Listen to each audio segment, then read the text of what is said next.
आखिरकार मोसाद ने बदला ईरान से ले लिया। कुछ दिन पहले ईरान की राजधानी तेहरान के अंदर उस रोड पर अटैक किया गया। उन्हीं कर्नल के घर के सामने उन्हीं की कार में 5-6 गोलियां दागी बाइक सवारों ने, और मौके पर ही ईरान के बड़े कमांडर आंखों के सामने ही लोगों के बीच ही मारे गए। उस रोड पर उनका मकान था जहां पर IRGC के बड़े बड़े कमांडर रहा करते हैं। यह हमला कौन कर सकता है? अभी तक ये किसी ने जिम्मेदारी नहीं ली है। ईरान को पता है, लेकिन ईरान ने बोला नहीं है, और ईरान ने ये कहा है कि ये आतंकवादी हमला था और इसका हम बदला ज़रूर लेंगे। जैसे ईरान हमेशा से ये बोलता ही रहता है कि हम बदला ज़रूर लेंगे। कब लेंगे वो नहीं बताता, लेकिन ये ज़रूर बताता है कि हम बदला लेंगे। सलाम, नमस्ते, सत श्री अकाल। मैं हूं रज़ा और आप देख रहे हैं रज़ाग्राफी की इंटरनेशनल प्राइम टाइम रिपोर्ट, जिसके अंदर दुनिया की बड़ी बड़ी खबरें आपको हम बताते हैं। हालांकि आपकी कसम हमारा बिल्कुल भी मन नहीं था, क्योंकि छुट्टी पे थे हम, और डॉक्टर ने हमारे खून में घूमने फिरने की कमी बताई है। कहा है भैया पिछले 2 साल से स्टूडियो में खा रहे हो, स्टूडियो में हग रहे हो, स्टूडियो में ही मर रहे हो, थोड़ा बाहर निकलो, थोड़ा देखो दुनिया में और कुछ भी चीज़ें हैं। इतनी टेंशन पालते हो, यहाँ फट जाएगी दिमाग के नस। गए थे घूमने के लिए, इतने कमेंट, इतने मैसेज, रज़ा भाई कहाँ रह गए, कहाँ रहे। मोहब्बत भी लोग बहुत करते हैं, बहुत मोहब्बत करते हैं, बहुत ज़्यादा। अच्छा है, अल्लाह सबको सलामत रखे और मुझे भी सलामत रखे, इसी तरह से तालमेल बना रहे। बहुत अच्छा है। चलिए बात ख़त्म करते हैं। यहाँ पर मेन बात यह है कि ईरान के कमांडर को एक बार फिर से तेहरान में कत्ल कर दिया, और अब इसकी जो सुई जाकर अटकी है वो मोसाद की तरफ जाके अटकी है। इजराइल ही पूरी दुनिया में एक ऐसा देश है जो इतने ख़तरनाक और सटीक कांड अच्छे तरीके से कर सकता है। पूरी दुनिया के पास इतनी ताकत नहीं है कि ईरान की राजधानी के अंदर VIP इलाके में जाकर, जहाँ पर सिर्फ सेना के लोग रहते हैं, वहाँ पर इतना बड़ा कांड कर ले। और कमाल की बात तो ये रही कि वो बाइक सवार अभी तक ईरान गिरफ्तार ही नहीं कर पाया, वो हाथ ही नहीं आ रहे हैं। तो अब एक्सपर्ट का कहना ये है कि ये मोसाद का खेल है, क्योंकि 2012 में भारत में इजराइल के एम्बेसी के बाहर एक कार बॉम्ब ब्लास्ट हुआ था, जिसमें एम्बेसडर तो इजराइल के नहीं, लेकिन उनकी धर्मपत्नी बुरी तरह से घायल हुई थी, जिसका बदला मोसाद ने कुछ इस प्रकार से लिया। क्योंकि वो हमला भारत के अंदर जो इजराइल की एम्बेसी है वहाँ पर जो कार बॉम्ब ब्लास्ट हुआ था, उसकी जिम्मेदारी IRGC के इन्हीं कमांडर ने ली थी, जिनको अब कत्ल कर दिया गया है मोसाद के द्वारा, ऐसा कहा जा रहा है। और मोसाद को इनसे ख़ास दुश्मनी इसलिए और थी क्योंकि इजराइल के ख़िलाफ़ बड़े बड़े ऑपरेशन में ये कमांडर कई जगह आ चुके हैं। इनका नाम हिट लिस्ट में मौजूद था इजराइल के। इसी वजह से कहा जा रहा है कि मोसाद ने ये काम इजराइल के लिए किया है, क्योंकि आने वाले टाइम में ये जर्नल जो है काफ़ी ख़तरनाक इजराइल के लिए साबित हो सकते थे। वहीं पर आपको बता दूं कि अब ये जो कांड इजराइल ने करवा तो दिया, लेकिन अब पूरी दुनिया में जहाँ जहाँ इसकी एम्बेसीज हैं, हर जगह रेड अलर्ट जारी कर दिया है। हर जगह, जैसे भारत की बात करूं तो भारत में दिल्ली में जो इजराइल की एम्बेसी है, भारत की सिक्योरिटी फोर्सेस और ख़ुद इजराइल की मिलिट्री पूरी तरह से भारत के अंदर अपनी एम्बेसी को और अपने एम्बेसडर और उनकी फैमिली और उनके घर को घेरे हुए है। यही हालत हर देश में इजराइल की एम्बेसी की है, फुल रेड अलर्ट पर है, क्योंकि ईरान कुछ भी कर सकता है। लेकिन दूसरी तरफ BBC की रिपोर्ट आपको लगा दूं, और कई जगह ये बात आई है कि इजराइल के इस हमले के बाद, भले ही ईरान ने इजराइल का नाम नहीं लिया है, लेकिन इजराइल के इस हमले के बाद ईरान के राष्ट्रपति इब्राहिम रईसी तक ने सीधा सीधा कह दिया है कि हम अपने कमांडर की शहादत को नहीं भूलेंगे और हम इनके खून का बदला ज़रूर लेंगे, हम शांत नहीं बैठेंगे। कासिम सुलेमानी से लेकर दर्जनों नेताओं और IRGC के शहीद कमांडरों का नाम लेते हुए ईरान के प्रेसिडेंट ने कह दिया है कि ईरान के नौजवान और ईरान की सेना अपने जवानों का खून नहीं भूलेगी, उनकी शहादत नहीं भूलेगी, और हम उनका बदला लेकर रहेंगे। दोस्तों, इसी के साथ आपको बता दूं, अगर आप भारत से हैं तो आपको बता दूं कि कमाल होने वाला है। कमाल ये हो गया है कि भारत को अब दुनिया का जो जैसा भी मुल्क हो, लेकिन काफ़ी डिफेंस में पूरी दुनिया में अगर सबसे मजबूत है, अमेरिका से भी 4 कदम आगे, तो वो इजराइल माना जाता है। अगर भाई जेन्युइन बात करें तो जेन्युइन बात तो ये हो गई कि सबसे ज़्यादा मजबूत डिफेंस अगर कहीं का है, सिक्योरिटी है, डिफेंस सिक्योरिटी है, तो वो इजराइल की है। अब मज़े की बात भारत के और भारतवासियों के लिए ये है कि भारत को 30 साल के लिए सिक्योरिटी में डील करने के लिए, सिक्योरिटी भारत को देने के लिए और सिक्योरिटी डील करने के लिए अगले 30 साल तक के लिए इजराइल के डिफेंस मिनिस्टर खुद ही इसी हफ्ते आ सकते हैं भारत, जिसमें काफ़ी सारी दोनों देशों के बीच में डील होगी। साथ ही भारत की डिफेंस सिस्टम, भारत की ताकत और भारत की जो शील्ड है वो काफ़ी मजबूत हो जाएगी। दोस्तों आपको बता दूं कि इजराइल की कुत्ते वाली हरकत एक बार फिर से सामने आई है, वो पूरी दुनिया के सामने आ गई है। वो इस प्रकार से, आप इन इंसान को नहीं जानते तो मैं आपको बताता हूँ। ये हैं यूरोपीय यूनियन के डेलीगेशन मिनिस्टर हैं वहाँ के, और इन्होंने इजराइल के खिलाफ आवाज़ उठाई। कहा कि अल जजीरा की पत्रकार को इजराइल ने कत्ल किया और इजराइल ये जुल्म लगातार करता है। कई सारी बातें, स्टेटमेंट इन्होंने इस तरह की दी, जिसके बाद इजराइल ने ईयू के डेलीगेशन, ईयू के इन नेता को सीधा इजराइल में आने से ब्लॉक कर दिया। अब ये इजराइल नहीं जा सकते। अब आपको बता दूं, इजराइल को नंगा अच्छे से किया है सीएनएन ने। सीएनएन ने रिपोर्ट जारी करके खुद कहा है, अमेरिका की न्यूज़ एजेंसी है सीएनएन, खुद सीएनएन ने कहा है कि हमने अपने लेवल पर इन्वेस्टिगेशन किया है, सारे सबूत मौजूद हैं। जो अल जजीरा की पत्रकार हैं शरीन, उनको कत्ल इजराइल के द्वारा जानबूझकर किया गया है, ये सारे सबूत मौजूद हैं। दूसरी तरफ फिलिस्तीन अथॉरिटी के तरफ से ये बयान आया है कि हमने अल जजीरा की पत्रकार की जिस तरह से निर्मम हत्या की गई है, उसकी पूरी इन्वेस्टिगेशन फाइल, वो सारा रिकॉर्ड हमने उठा के आईसीसी यानी इंटरनेशनल क्रिमिनल कोर्ट तक पहुंचा दिया है। अब जो होगा वो करेंगे। अब आपको बता दूं, अभी तक तो आपको लग रहा होगा ये इजराइल और फिलिस्तीन का अपडेट है, लेकिन अपडेट इजराइल और फिलिस्तीन की तरफ से ज़्यादा है, इसलिए आपको बता रहा हूं और आपके लिए ये ज़्यादा ज़रूरी है। सुनिए, अब आपको बता दूं कि मंडे को, आने वाले मंडे को इजराइल का फ्लैग मार्च होने वाला है, जिससे हमास भड़क सकता था। तो इजिप्ट के ज़रिए खबर पहुंचाई है, रिक्वेस्ट करवाई है हमास से इजराइल ने कि मंडे को भाई साहब हमारा है फ्लैग मार्च, शांति बना के रखना, और अगर शांति बना कर नहीं रखी और रॉकेट अगर हमारी तरफ फायर कर दिया तो हम पलट कर बड़े हमले फिलिस्तीन और हमास पर करेंगे। ये रिक्वेस्ट भी है और धमकी भी।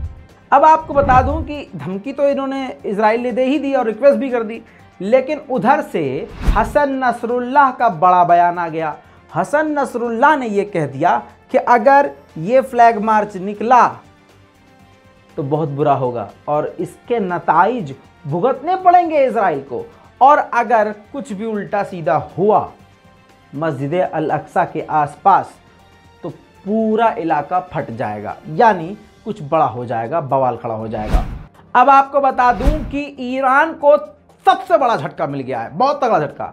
अमेरिका की तरफ से ये रिपोर्ट आ रही थी कि IRGC यानी ईरान की सेना को ब्लैकलिस्ट, टेररिस्ट लिस्ट से अमेरिका निकालने वाला था। वहीं पर सबसे ज़्यादा पेट और गलत जगह पर दर्द इजराइल को हो रहा था। इजराइल ने ये रिक्वेस्ट करी थी अमेरिका से कि मत निकालो भैया, मत निकालो। अब आपको बता दूं कि इजराइल की रिक्वेस्ट को मान लिया अमेरिका ने, और बाइडेन की तरफ से ये बेनेट को, इजराइल को बताया गया कि हम ईरान की फौज को ब्लैकलिस्ट से, टेररिस्ट लिस्ट से नहीं निकाल रहे हैं। जिसके बाद राहत की सांस लेते हुए बेनेट ने खुद बाइडेन को धन्यवाद अदा किया। वहीं एक और बड़ी खबर, मोरक्को और इजराइल के बीच में काफ़ी बड़ी डील हुई है, जिसके मुताबिक 13 टेक्नोलॉजी डील है, जिसमें आप समझ सकते हैं टेक्नोलॉजी से जुड़ी हुई हर चीज़ अब मोरक्को और इजराइल के बीच में जमकर काम करेगी और जम के दोनों देश आगे बढ़ेंगे टेक्नोलॉजी की फील्ड में। वहीं पर आपको बता दूं कि नई बात करी है और काफ़ी खुशी की बात करी है, बेहतरीन बात करी है सऊदी अरब ने। सऊदी अरब ने जोरदार तमाचा इजराइल के मुंह पर जड़ते हुए कहा है कि हम किसी भी तरह से किसी भी हाल में इजराइल के साथ रिश्ते ठीक करना नहीं चाहते। हम तब तक इजराइल के साथ रिश्ते ठीक नहीं करेंगे जब तक खुद इजराइल फिलिस्तीन का मामला हल ना कर दे और मस्जिद अल अक्सा का मसला हल ना कर दे। जब तक इजराइल हमारी शर्त ना मान ले, हम इजराइल के साथ कोई भी कोऑपरेशन नहीं करेंगे। वहीं पर आपको बता दूं एक ईरान की बड़ी खबर, ईरान के राष्ट्रपति इब्राहिम रईसी ओमान पहुंचे हैं। आपकी स्क्रीन पर देखिए, वहाँ के किंग से भी उन्होंने मुलाकात करी, वहाँ के बड़े बड़े राजनेताओं से मुलाकात करी, साथ में उन्होंने वहाँ रहने वाले बड़े से बड़े बिजनेसमैन के साथ भी मुलाकात करी और ईरान के जो वहाँ लोग रहते हैं उनके साथ भी उन्होंने मुलाकात करी। इब्राहिम रईसी का काफ़ी खतरनाक तरीके से यानी एकदम उधम तरीके से स्वागत किया गया था। दोस्तों ईरान के अंदर एक जगह है अबदान, अबदान में एक इमारत बुरी तरह से ढह गई जिसमें मौके पर ही 14 लोग मारे गए हैं और कई घायल हैं।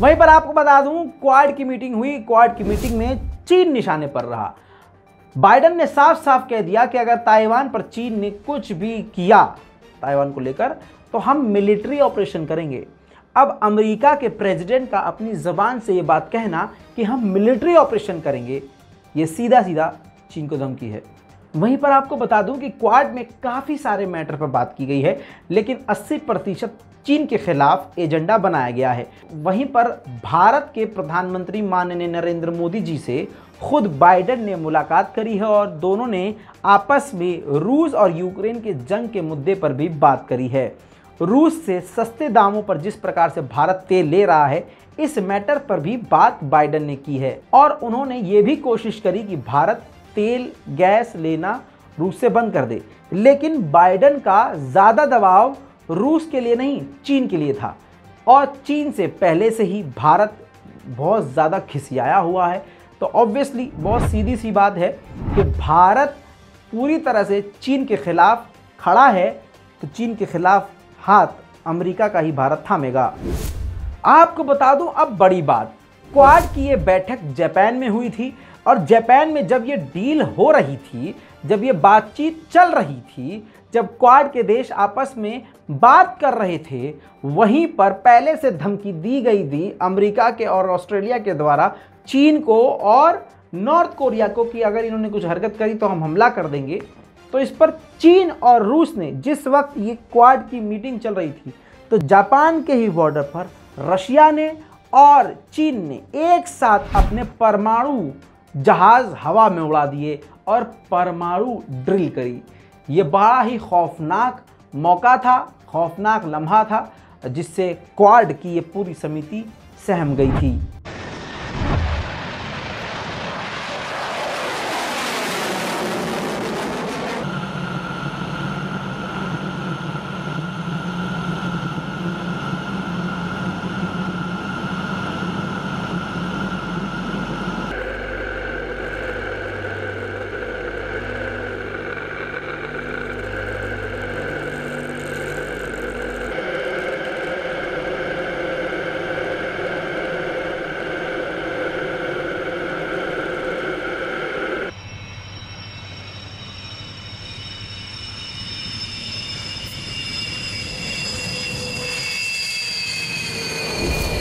इतना ही नहीं, इतनी खतरनाक तरीके से परमाणु ड्रिल चीन ने करी और रूस ने भी करी। रूस ने तो कुछ नहीं बोला ड्रिल के बाद, लेकिन चीन तो चौड़ा हो गया। कोई उल्टी सफाई देने के बजाय, कोई बहाना बनाने के बजाय चीन ने साफ साफ कह दिया ये जो हमने ड्रिल करी है ये सीधा चेतावनी अमेरिका के लिए भाई साहब। उधर अब आपसे रजा भाई आपने नॉर्थ कोरिया तो बड़ा अच्छा है, उसने कुछ नहीं किया। नहीं, नॉर्थ कोरिया भी डरपोक नहीं है। जैसे ही यहाँ मीटिंग ख़त्म हुई, अभी ये लोग अपने अपने देश वापस नहीं गए हैं। प्रधानमंत्री मोदी जी भी वहीं हैं, बाइडेन भी वहीं है, सारे देश वहीं पर मौजूद हैं। नॉर्थ कोरिया ने मीटिंग खत्म होते ही एक के बाद एक लगातार 3 परमाणु मिसाइल दाग कर टेस्ट कर लिया। 정보가 울렸습니다.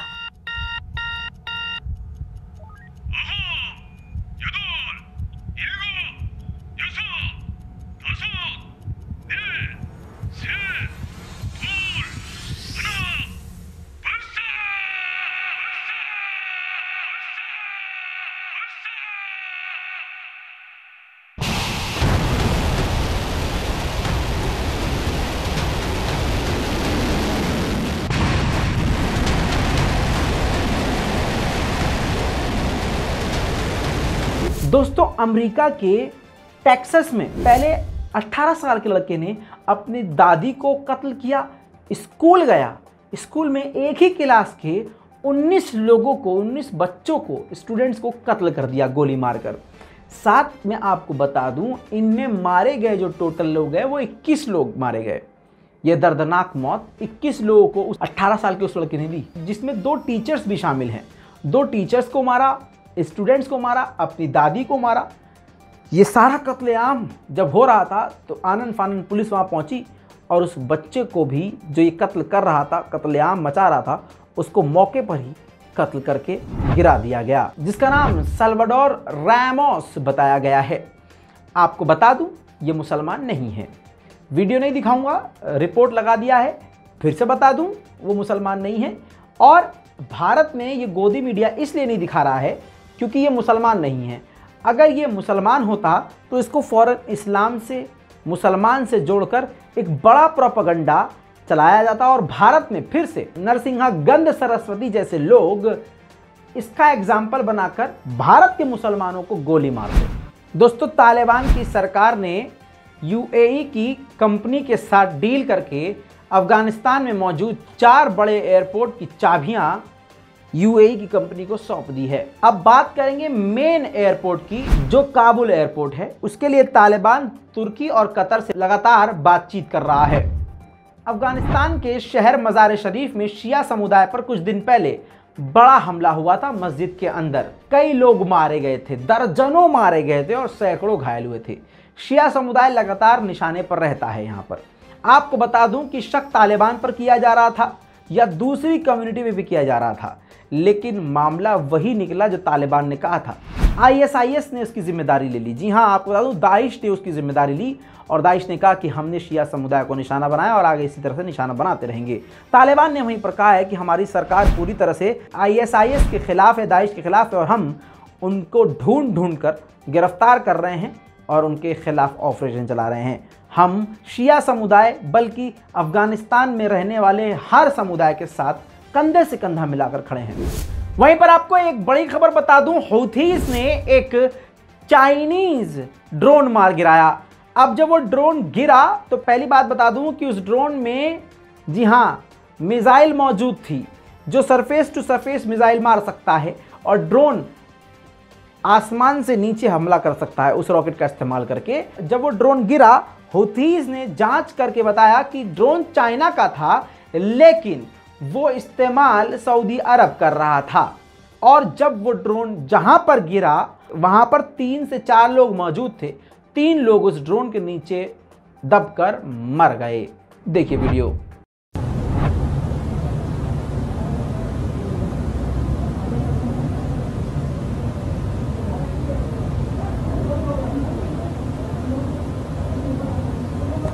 दोस्तों, आपको अब बता दूं सबसे बड़ी और सबसे आखिर की खबर।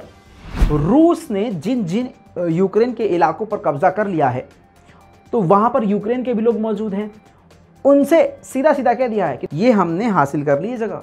अब आपके पास ऑफर है, जितनी जल्दी आप रूस की नागरिकता लोगे उतने आराम से आप इसी इलाके में बड़े आराम से रह सकोगे।